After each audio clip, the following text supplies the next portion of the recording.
Takže ahoj, vítám vás u dnešního videa a dnešní video je zimní noční rutina. Doufám, že se vám dnešní video bude líbit, dá jsem si s ním práci, takže budu ráda, když to oceníte a napíšete mi do komentáře, že se vám třeba video líbilo, nebo pokud máte tu noční rutinu stejně, protože zatím mi přicházejí jenom hezký komentáře a chci vám za to hrozně poděkovat, protože prostě často se stává, že na začátcích máte strašně hate komentářů a mně se to zatím nestalo, takže vám za to chci hrozně poděkovat a doufám, že jsem si to teďka netakřikla. A ještě vám chci říct, že mám přátelný kanál s Dvendy, nevím, jestli jsem to už říkala, ale radši to zapakuju. Takže její kanál máte v popisku videa, ale určitě všichni znáte, ale víte, jak to myslím. To je teda všechno a jdeme na to video.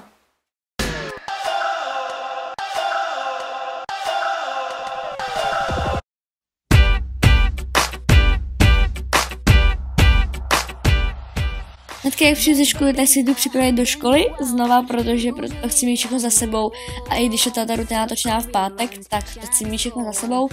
Potom si vezmu notebook a projdu tak jako sociální sítě a často i edituju videa, protože to chci mít jakoby všechno přetočený a dřív udělaný a taky mi to zabere hodně času.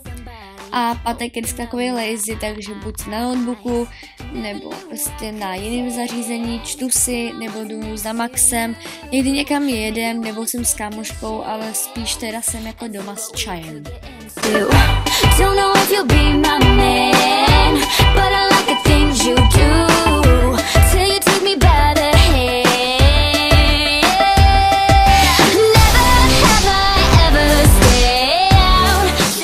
Potom teda samozřejmě přichází čas na čaj a já mám teďka nejradši tady ten s Marksem Spencer, vlastně jako snad každá youtuberka. No a samozřejmě si k tomu čaj něco dám, protože jakoby samotný čaj já pít teda nedokážu.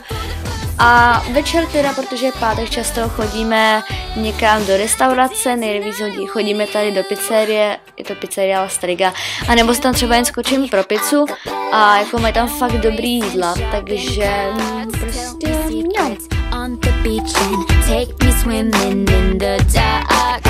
Never knew I could dance till I was next to you. Make me wanna take a chance. Když přijdu, tak dělám často si samý aktivity jako předtím, ale jdu hlavně za Maxíkem, protože se mu snažím co nejvíc věnovat. A prostě přemýšlela jsem, jestli jsem tam ty záběry, protože my spolu děláme fakt někdy velký kraviny.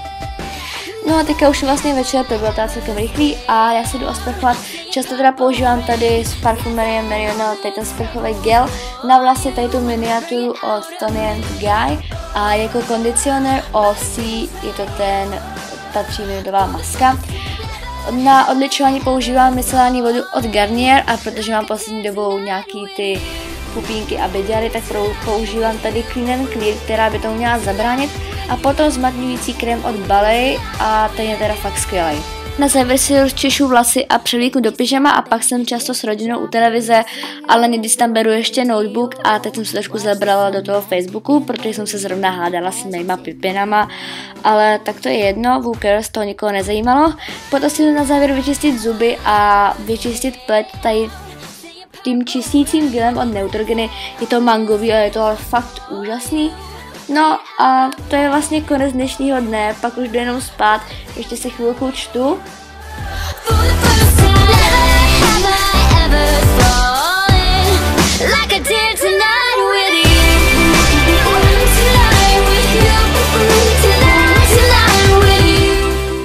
Teď si dám už jenom bazán narty a to je všechno, doufám, že se vám dnešní video líbilo a pokud se koukáte večer, tak dobrou noc.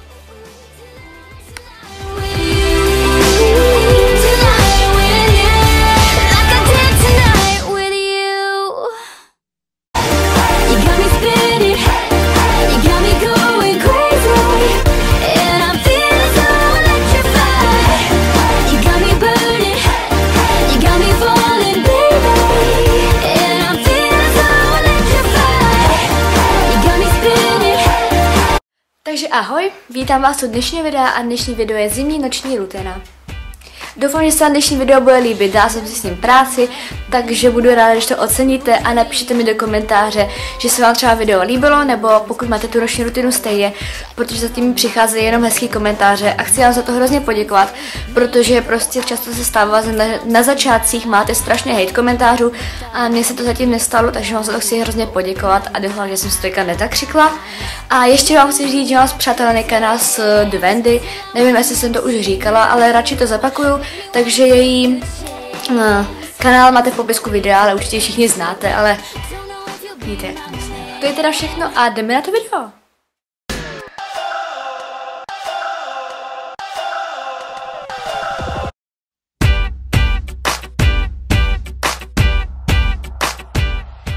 Hnedka jak přijdu ze školy, tak si jdu připravit do školy znova, protože chci mít všechno za sebou a i když je ta rutina natočená v pátek, tak chci mít všechno za sebou. Potom si vezmu notebook a projdu tak jako sociální sítě a často i edituju videa, protože to chci mít jakoby všechno přetočený a dřív udělaný a taky mi to zabere hodně času. A pátek je vždycky takový lazy, takže buď na notebooku, nebo prostě na jiném zařízení, čtu si, nebo jdu za Maxem, někdy někam jedem, nebo jsem s kámoškou, ale spíš teda jsem jako doma s čajem.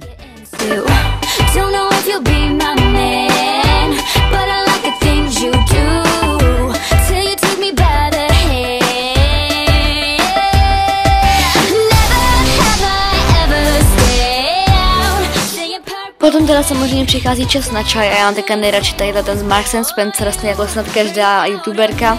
No a samozřejmě si k tomu čaj něco dám, protože jakoby samotný čaj já pít teda nedokážu.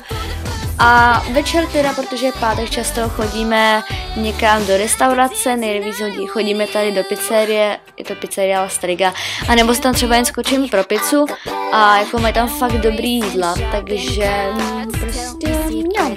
On the beach and take me swimming in the dark. Never knew I could dance till I was next to you. Make me wanna take a chance. Když přijdu, tak dělám často si samý aktivity jako předtím, ale jdu hlavně za Maxíkem, protože se mu snažím co nejvíc věnovat. A prostě přemýšlela jsem, jestli jsem tam ty záběry, protože my spolu děláme fakt někdy velký kraviny. No a teďka už vlastně večer, to bylo teda celkem rychlý a já se jdu osprchovat. Často teda používám tady z parfumerie Meriona tady ten sprchový gel na vlasy, tady tu miniaturu od Tony & Guy a jako kondicionér OC je to ta 3-minutová maska. Na odličování používám micelární vodu od Garnier a protože mám poslední dobou nějaký ty pupínky a beďary, tak používám tady Clean & Clear, která by tomu měla zabránit. A potom zmatňující krém od Ballet a ten je teda fakt skvělý. Na závěr si rozčešu vlasy a převlíknu do pyžama a pak jsem často s rodinou u televize, ale někdy tam beru ještě notebook a teď jsem se trošku zabrala do toho Facebooku, protože jsem se zrovna hádala s mýma pipinama, ale tak